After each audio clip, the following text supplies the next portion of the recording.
Hello, friends. I'm glad to tell you that today I'm going to read a handout that is basically teaching you something called Attitude in Medicine. That is written by Liana.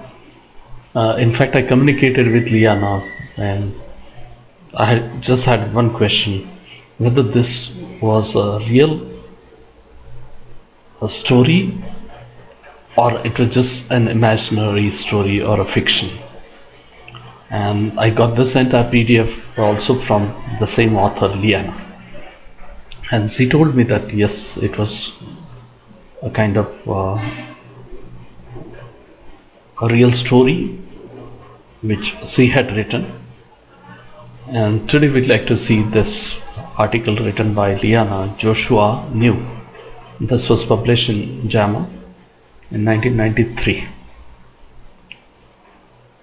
Joshua knew before I did that it was time.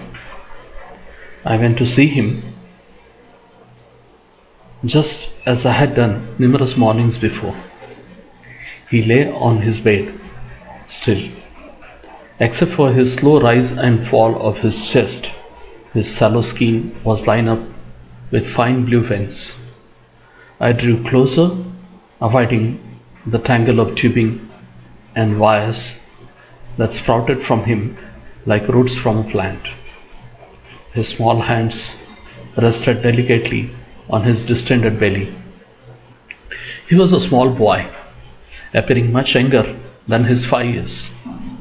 He slept peacefully, his sandy blonde, sleek tousle hair decorating his pillow.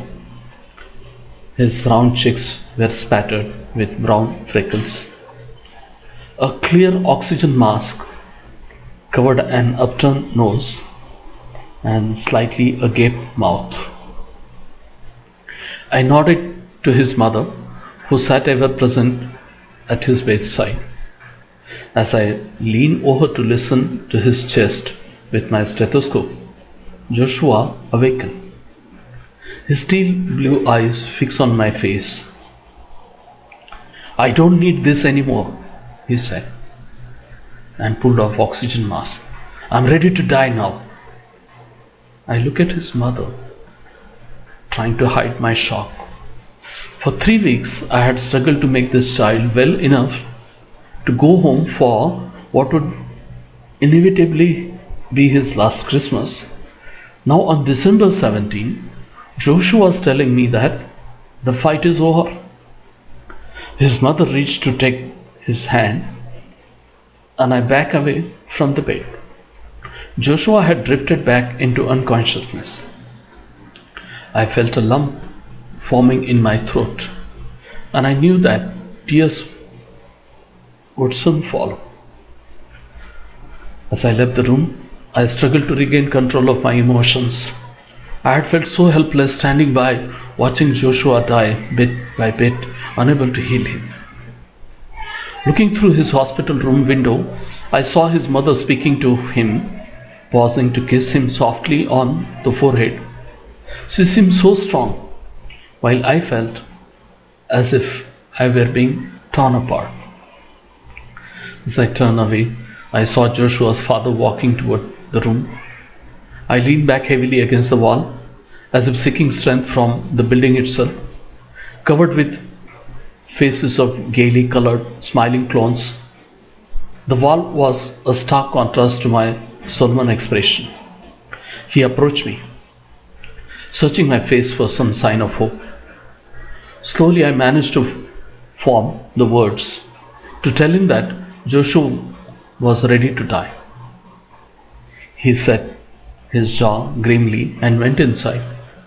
I followed reluctantly. Both parents now stood next to him. They murmured softly, telling him how much they loved him. I stood at short distance, willing myself not to cry.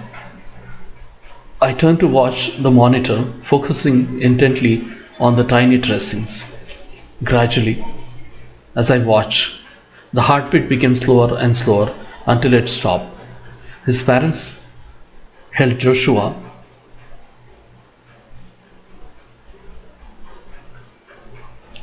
as they cried in their grief. Mechanically, I moved forward, put the stethoscope in my ears, placed the diaphragm on Joshua's chest, and listened to the silence. He was gone.